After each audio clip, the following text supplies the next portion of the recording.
मात पिता और गुरु की वाणी बिने विचार करो शुभ जान। जो व्यक्ति माता पिता और गुरुओं की सेवा करता है और उनकी बातों को श्रद्धार करता है, परमात्मा की उन पर कृपा सदा बनी रहती है। नमस्कार, आप सभी के मेरे YouTube चैनल पर स्वागत है। आज मैं श्री रामचरितमानस बालकांड से आपको कुछ बताने वाला हूँ। बहुत सुंदर बात है। शिव जी क्या कहते हैं पार्वती से, यह प्रसंग में कहाँ भवानी हरि माया मोहि मुनि ज्ञानी, प्रभु को तो कि प्रणत हितकारी, सेवत सुलभ सकल दुखहारी। शिव जी कहते हैं कि हे पार्वती, मैंने ये बताने के लिए इस प्रसंग को कहा कि ज्ञानी मुनि भी भगवान की माया से मोहित हो जाते।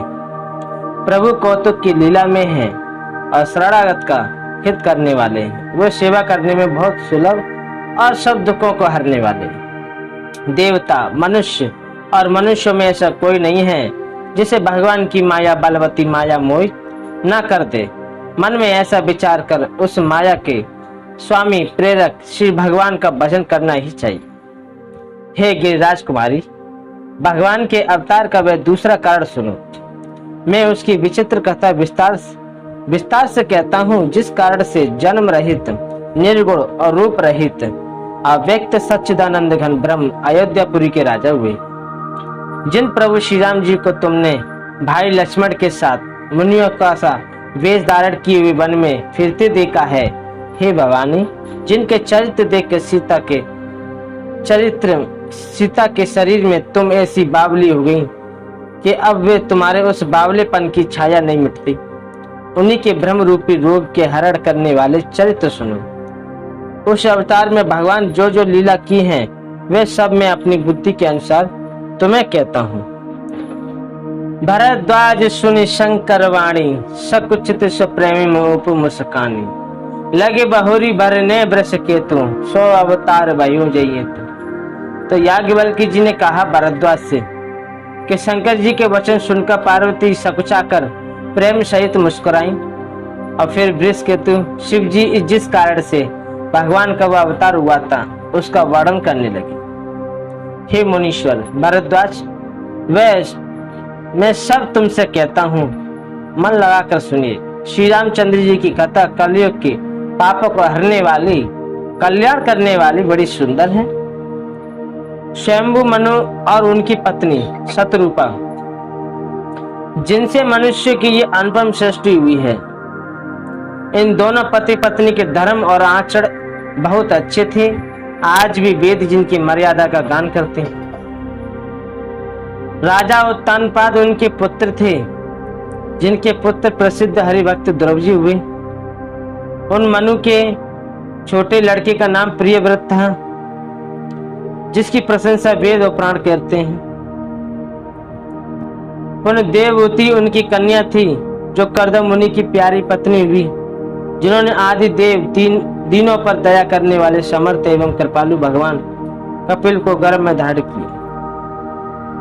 तत्वों का विचार करने में अत्यंत निपुण जिन कपिल भगवान ने सांख्य शास्त्र का प्रकट रूप में वर्णन किया, उन शंभु मनु जी ने बहुत समय तक राज्य किया और सब प्रकार से भगवान की आज्ञा रूप शास्त्रों की मर्यादा का पालन भी किया। घर में रहते बुढ़ापा आ गया, परंतु विषयों से वैराग्य नहीं होता। इस बात को सोचकर उनके मन में बड़ा दुख हुआ कि श्री हरि भक्ति बिना जन्म यूं ही चला जाएगा। तब मुनि जी ने अपने पुत्र को जबरदस्ती राज्य देकर स्वयं स्त्री सहित वन को गमन किया। अत्यंत पवित्र और साधकों को सिद्धि देने वाले तीर्थों में श्रेष्ठ नैमिषारण्य प्रसिद्ध है। वहां मुनियों और सिद्धों समूह बसते हैं। राजा मनु हृदय में हर्षित होकर वहीं चले। वे धीर बुद्धि वाले राजा रानी मार्ग में जाते हुए ऐसे सुशोभित हो रहे थे, मानो ज्ञान और भक्ति ही शरीर धारण किए जा रहे हो। चलते चलते वे गोमती के किनारे जा पहुंचे। हर्षित होकर उन्होंने निर्मल जल में स्नान किया। उनको धुरंधर राजर्षि जानकर सिद्ध और ज्ञानी मुनि उनसे मिलने आए। जहां जहां सुंदर तीर्थ थे, मुनियों ने आदर पूर्वक सभी तीर्थ उनको करा दिए। उनका शरीर दुबला हो गया। मुनियों के से वल्कल वस्त्र धारण करते थे। संतों के समाज में नित्य प्राण सुनते थे। द्वादश मंत्र ओम नमो भगवते वासुदेवाय। तो ये प्रेम सहित उन्हें जपते थे इस मंत्र को। भगवान वासुदेव के चरणों कमलों में उन राजा रानी का मन बहुत ही लग गया। वे साग फल और कंद का आहार करते थे और सच्चिदानंद ब्रह्म का स्मरण करते थे। फिर वे श्री हरि के लिए तप करने लगी, मूल फल को त्याग कर केवल जल के आधार पर ही रहने लगी। हृदय में निरंतर यही अभिलाषा हुई करती कि हम कैसे उन परम प्रभु को आंखों से देखें जो निर्गुण अखंड अनंत और अनादि है, परमार्थवादी है, ब्रह्म ज्ञानी तत्ववेत्ता लोग जिनका चिंतन किया करते हैं, जिन्हें वेद नीति नीति ये नहीं ये कहकर निरूपण करते हैं, जो आनंद स्वरूप उपाधि रहित और अनुपम है, जिनके अंश से अनेकों शिव ब्रह्मा और विष्णु भगवान प्रकट होते रहते हैं। ऐसे महान प्रभु भी सेवक में वश में हैं और भक्तों के लिए दिव्य लीला विग्रह धारण करते हैं।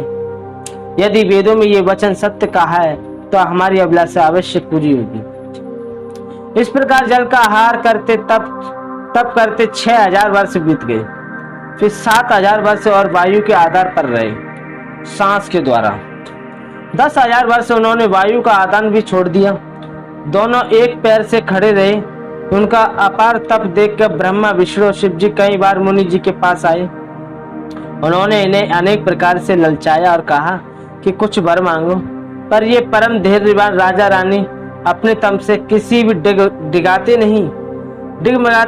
यद्यपि उनका शरीर हड्डियों का ढांचा मात्र रह गया था, फिर भी उनके मन में जरा भी पीड़ा नहीं थी।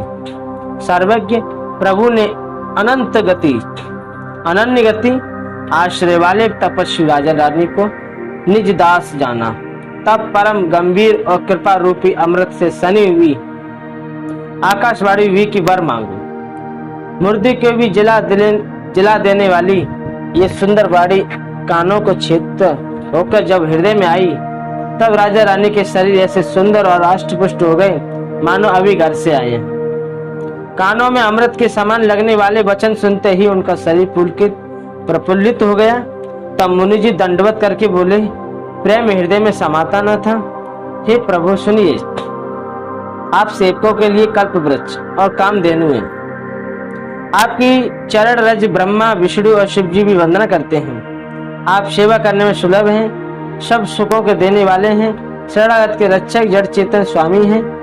हे अनाथों के कल्याण करने वाले, यदि हम लोगों पर आपका स्नेह है तो प्रसन्न होकर ये वर दीजिए कि आपका जो स्वरूप शिव जी मन में बसता है और जिसकी प्राप्ति के लिए मुनि लोग यत्न करते हैं, जो काकभूषणी जी के मन रूपी मान सरोवर में विहार करने वाला जो हंस है, सगुण और निर्गुण कहकर वेद जिसकी प्रशंसा करते हैं। हे शरणागत के दुख मिटाने वाले प्रभु, ऐसी कृपा कीजिए कि हम उसी रूप नेत्र भरकर देखें। इस प्रकार से राजा रानी के कोमल विनय युक्त प्रेम रस में पगे हुए वचन भगवान को बहुत ही प्रिय लगे। भक्त वत्सल कृपा निधान संपूर्ण विश्व के निवास स्थान, ये समस्त विश्व में व्यापक सर्वसमर्थ भगवान प्रकट हो गए। भगवान नीले कमल, नीलमणि और नीले जल युक्त मेघ के समान कोमल प्रकाश में सरस श्याम वर्ण छिन्न में शरीर की शोभा देख कर करोड़ों कामदेव भी लज्जा जाते हैं। उनका मुख शरद पूर्णिमा के चंद्रमा के समान छवि की सीमा स्वरूप था। गाल और ठोड़ी बहुत सुंदर थे। गला शंख के समान त्रिराग युक्त छड़ाव उतार वाला था। लाल होठ, दांत और नाक अत्यंत सुंदर थे।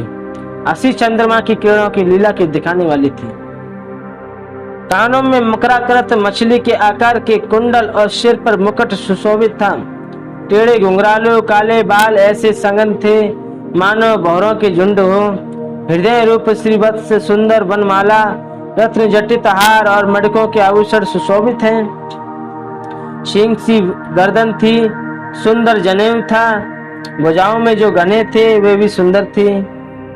हाथी के सूंड के समान उतार चढ़ाने वाले सुंदर भुजदंड थे। कमर तरकस और हाथों में बाण और धनुष शोभा पा रहे थे। स्वर वर्ण का प्रकाश में पीतांबर बिजली को लजाने वाला था। पेट पर सुंदर 3 रेखाएं त्रिवेली थीं। नाभि ऐसी मनोहर थी मानो यमुना जी के भंवरों की छवि छीन लेती हो। इतनी सुंदर झांकी थी श्री हरि की कि उनको देखते ही देखते मन और शत्रुरूपा मोहित हो गई। इस प्रकार से मन और शत्रुरूपा को प्रभु श्री हरि के दर्शन हुए। उन्होंने उस सुंदर दर्शन पाकर वो धन्य हो गए। जय श्री राम।